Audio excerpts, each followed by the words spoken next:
السلام عليكم، انا احمد من فون فريكو. النهارده اكلمكم عن المعالجات، ايه هي، بتتعمل ازاي، وشغاله ازاي، وازاي نقارن ما بينهم.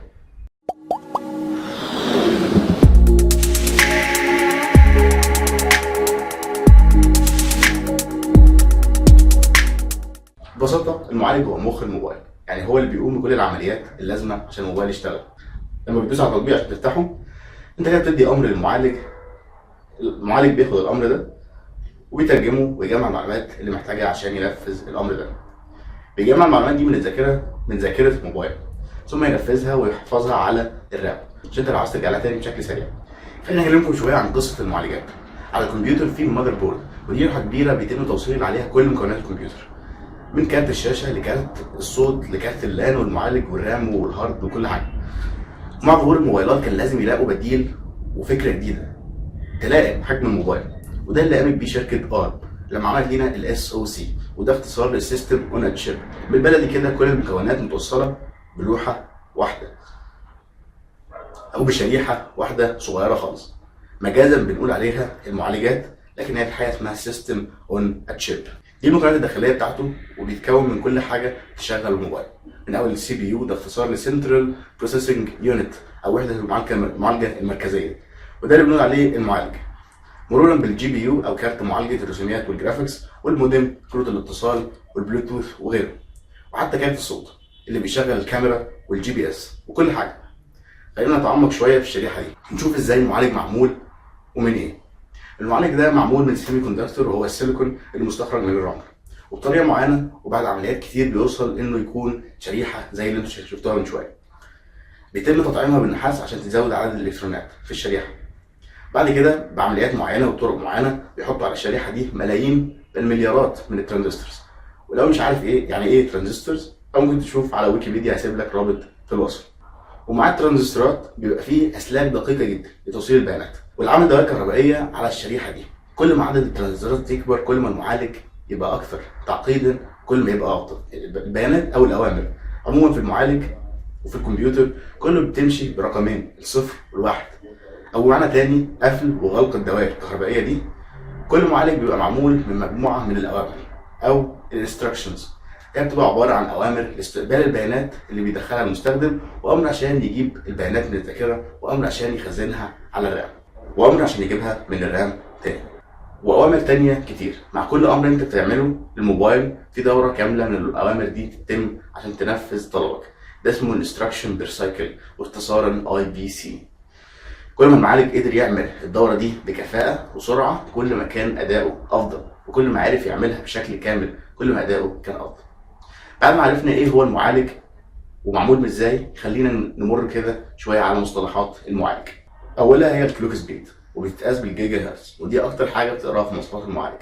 اكيد سمعت قبل كده ان المعالج ده مثلا 2 جيجا هرتز. طيب يعني ايه الكلمه دي؟ خلينا نفسرها بناء على فهمنا لتصميم المعالج من شويه. الكلوك سبيد هو عدد فتح وغلق الدوائر الكهربائيه دي في الثانيه الواحده. 2 جيجا هرتز يعني فتح وقفل 2 مليار مره في الثانيه. يعني المعالج بيقدر يعمل 2 مليار عمليه في الثانيه.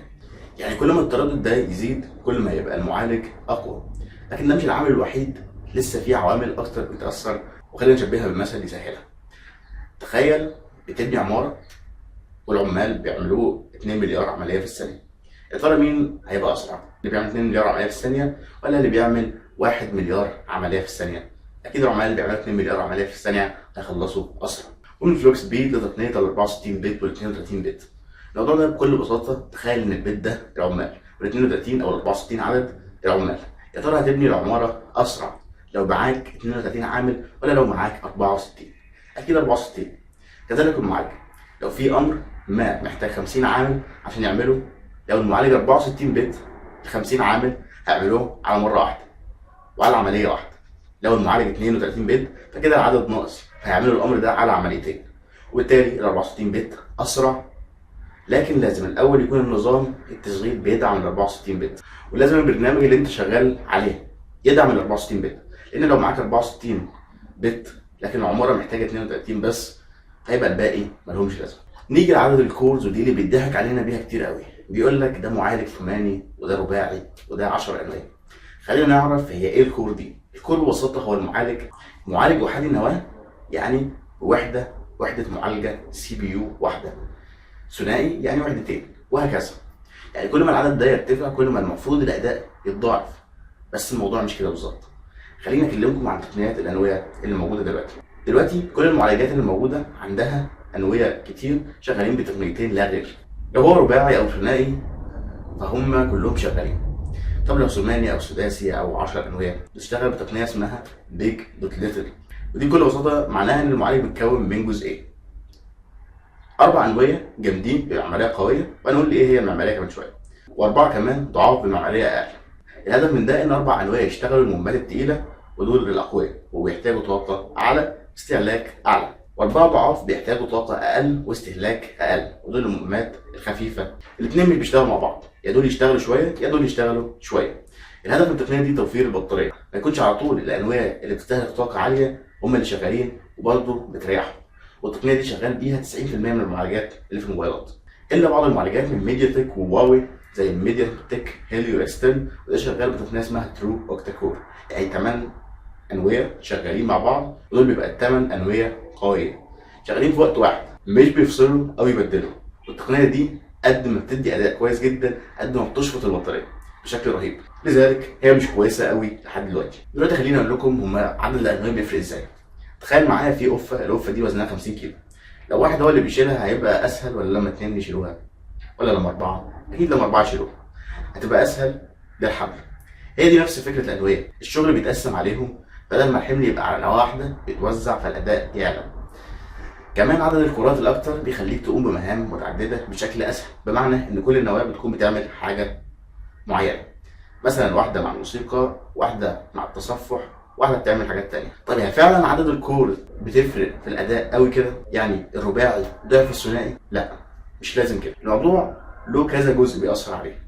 اول نقطه هي قوه او كفاءه الكور الواحده اصلا، ونقدر نشبه الموضوع ده بان لو في راجل واحد بس بطل من ابطال القوه في العالم او مصارع، واثنين قدامه ضعاف مش قادرين يشيلوا نفسهم، يا ترى مين هيرفع وزن القفه ال 50 كيلو افضل؟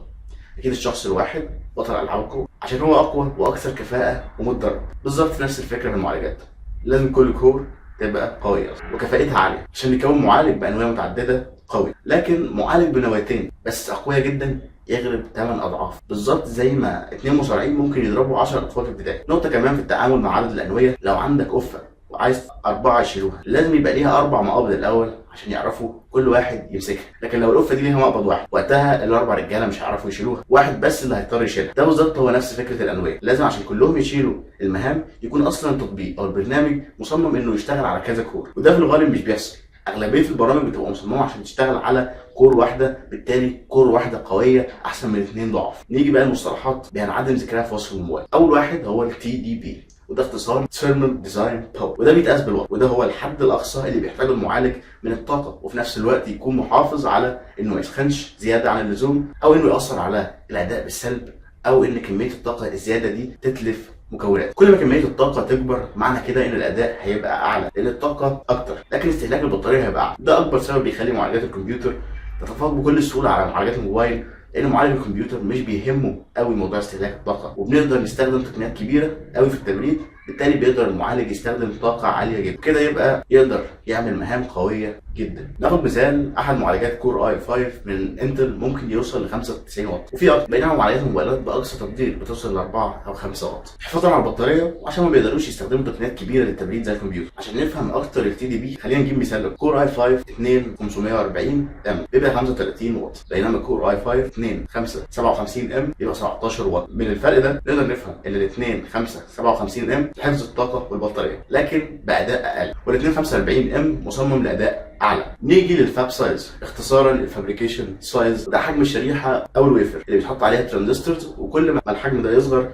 وكل ما نجحت الشركه انها تصغر الحجم ده وتزود عدد الترانزستورز كل ما كان الاداء والكفاءه اعلى بكتير. والموضوع ده بيقولوا عليه الحجم الاصغر هو القدره على عمل اكتر بطاقه اقل، بمعنى ان كل ما الحجم اصغر كل ما انتقلت الالكترونات في السيمي كوندكتور، كل ما انتقال الالكترونات في السيمي كوندكتور بقى اسرع وبياخد وقت اقل وجهد اقل وطاقه اقل، بالتالي حراره اقل وكفاءه اعلى. لكن التصغير ده معقد جدا وصعب جدا وبيحتاج كفاءه وتعقيد كبير جدا، وحاليا اصغر حجم وصلنا له هو ال 14 نانومتر، بتصنع بيها معالجها اللي هو الاكسينوس 7420 الموجود في النوت 5، وكمان بتصنع معالج ابل A9 لشركه ابل. اخيرا جه الوقت ان احنا نتكلم عن المعماريه. هي بكل بساطه التصميم او الشكل الخاص بالانواع والتقنيات اللي موجوده في المعالج وتصميم المايكرو بروسيسور، والمسميات اللي بنشوفها دي بتدل على الشركه مش اكتر. يعني كرويت هي معماريه من تصميم كوالكوم، كورتكس هي سلسله معماريات اللي بتصنعها ارم، وفي تويستر ودي معماريه ابل، وفي دنفر ودي بتعملها انفيديا. كل سلسله من دول فيها الضعيف والقوي، وبنقارن بينهم حسب ادائهم ومواصفاتهم وتقنياتهم والاختبارات. وبكده خلصنا المصطلحات، وباقي بعض النقط الهامه اللي ناكد عليها. دلوقتي اولا نوضح ان اغلبيه المعالجات اللي بنشوفها مصنعه من كل شركات الموبايلات زي كوالكوم، ميديا تك، وسامسونج وابل وهواوي، كلهم بيتقال عليهم ارم بيزد بروسيسورز، بمعنى ان كل الشركات دي قايمه على شركه ارم اللي هي صناعه التقنيات والشكل اللي بيتعمل بيه المعالج. شركه ارم بتدي ترخيص نوعين، الاول هو ترخيص التصميم والطريقه اللي يمشوا عليها، وزي ما بيقولوا كده الجايد لاينز، وده بياخدوا الشركات وتاخد الفكره العامه وطريقه تصميم المعالج طبقا لتقنيات ارم، وتبتدي تبني هي المعالج الخاص بيها بألويتها الخاصه وتعمل معماريتها المستقله زي ما شفنا في معالج سناب دراجون 801 و800 و805. وفي ترخيص تاني الشركات بتاخد التصميم الانويه اللي هو المعماريه زي ما هي من شركه ارم وتحطه عندها من غير اي تغيير، وبيبقى الاضافه ان الشركه تحط كارت شاشه وتعمل حجم تصنيع وغيره من الحاجات دي. وده زي معالج سناب دراجون 810 شفنا ان معماريته هي كورتكس A57 وكورتكس A53 بالظبط زيه اكسينوس 7420 بتاع سامسونج اللي برضه بنفس المعماريه. الفرق ما بينهم بس هو الفاب سايز اللي ادى الافضليه لصالح الاكسينوس. ازاي تفرق بين المعالج التاني؟ عشان تفرق بين المعالج التاني لا يمكن تعتمد على جانب واحد بس، يعني ما ينفعش تقارن بعدد الانويه بس، ولا تقارن بالفاب سايز بس، ولا يمكن تقارن بالتردد بس، لان كل دي حاجات بتكمل بعضها. ممكن انك تقارن بعدد الانويه لو كل حاجه تانيه ثابته، يعني لو كل حاجه زي بعض والمعماريه هي تقارن بالتردد زي ما شفنا في سناب دراجون 810 واكسينوس 7420 كل حاجه ما بينهم متساويه الا الفاب سايز، وده اللي كان ادى الافضليه للاكسينوس. ليه في معالج بيسخن والتاني لا؟ مبدئيا كل ما التردد المعالج بيعلى كل ما السخونيه بتزيد، وكل ما قوته بتعلى واستهلاكه للطاقه بيعلى الحراره بتزيد، كل ما التي دي بي بيعلى المفروض ان هو بيزيد برضه. لكن لو شفنا سناب دراجون 810 والاكسينوس 7420 هتلاقي ان الاثنين زي بعض في كل حاجه، مع ذلك السناب دراجون بتظهر عليه الحراره بشكل ملحوظ جدا عكس الاكسينوس 7420. ده بيرجع للفاب سايز. سناب دراجون 810 الفاب سايز بتاعه هو 20 نانومتر مقابل 14 نانومتر للاكسينوس 7420، وده زي ما قلنا حجم اصغر، يعني الالكترونات تنتقل في مساحه اصغر، يعني وقت اسرع، يعني طاقه اقل وجهد اقل، والنتيجه الحراره كانت اقل. ليه معالج ابل الثنائي في الاختبارات طلع اقوى معالج في 2015؟ ببساطه لان زي ما قلنا قبل كده ابل الشركه الوحيده اللي ما اعتمدتش على عمل دعايه فارغه بعدد الانواع، بمعنى ان ابل بدل ما تعمل عدد انواع كبير اشتغلت انها تقوي جدا كل نواه عندها وتبني المعالج بشكل معقد وكفاءه اعلى، بمعنى ان النواه الواحده بتبقى قويه جدا وتقدر انها تتعامل مع الحمل اللي عليها بقوه وكفاءه. النوع ده من المعالجات بتتصنع ويتصمم بصعوبه جدا، وبرضه لازم تعقيد كبير قوي، وده اللي ابل بتمشي عليه، بينما كل الشركات التانيه اخذت الطريق التاني وده الطريق السهل وزودت عدد الانويه عشان تعلي السرعه والكفاءه. لكن الطريق ده اسهل لانه اكتر جاذبيه في الدعايه والاعلانات، وعشان كده بتلاقي معالج ابل في اختبار النواه الواحده بيتفوق بفرق ملحوظ جدا على اي معالج تاني. وده بيرجع بينا لمثال الراجل القوي اللي ممكن يغلب 8 او 10 اطفال في ابتدائي.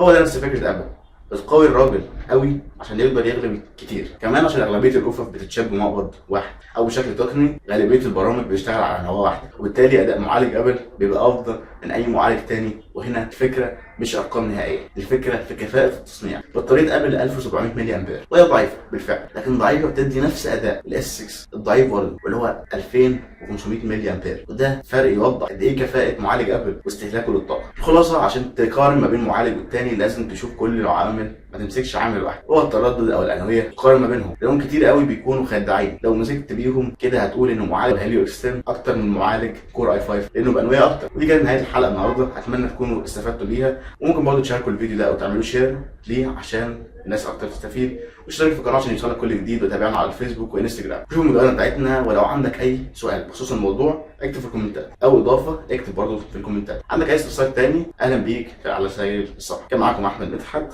وبس. سلام.